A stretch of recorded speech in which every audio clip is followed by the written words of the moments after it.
আচলতে চোৰে দেখাই চোৰত ঠেং এটা আমাৰ যোজনাই আছে অসমীয়াত সাপে দেখাই সাপক ঠেং চোৰে দেখাই চোৰত ঠেং কংগ্ৰেছে ইমান বছৰ চোৰ কৰিলে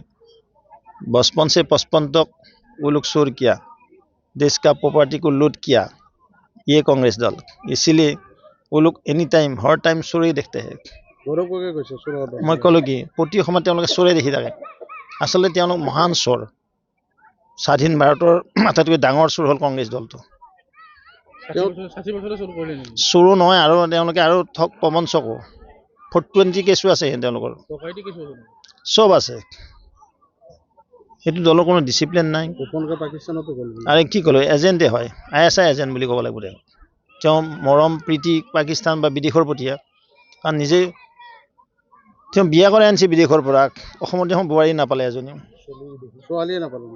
নাপালে তো তেওঁ অসমৰ জাতিক ইমানেই ভাল পায় অসমৰ এজনী ছোৱালী নাপালে তেওঁ যদি ক'লে হয় আমাৰ গাঁৱৰ পৰা এজনী দিলো হয় নহয় বোলে মই বিদেশত যাব লগা হৈছে বিদেশ প্ৰীতি বেছি তেওঁৰ মই ভমলাটিৰ পৰা এজনী ছোৱালী দিলো হয় চাই যাকে নহওক আৰু কিন্তু কথাটো হ'ল কি গৌৰৱ গগৈ ডাঙৰীয়াই অনবৰত চোৰ দেখি থাকে কাৰণ তেওঁ নিজেই চোৰ যে কাৰণ তেওঁৰ দলটো চোৰ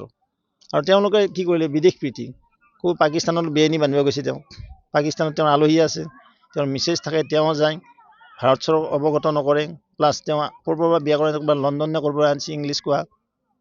জাতিৰ প্ৰতি তেওঁলোকৰ কোনো শ্ৰদ্ধা নাই ভক্তি নাই সেইকাৰণে আপোনালোক চোৰ বুলি কৈছে চোৰে চোৰ ঠং দেখা নাই তেওঁ নিজেই চোৰ তেওঁৰ দল চোৰ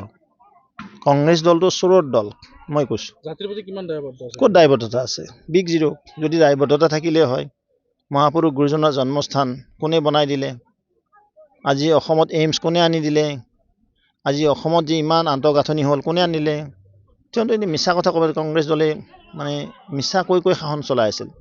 তেওঁলোকে সদায় মিছাৰ আশ্ৰয় লৈ মিথ্যাচাৰ কৰিয়ে জনতাক ভুল গৈ আছিল কিন্তু জনতা তাৰ পৰা ওলাইছে জনতাই গম পাইছে কংগ্ৰেছ কিমান ডাঙৰ ভ্ৰষ্টাচাৰী সীমাহীন দুৰ্নীতিৰ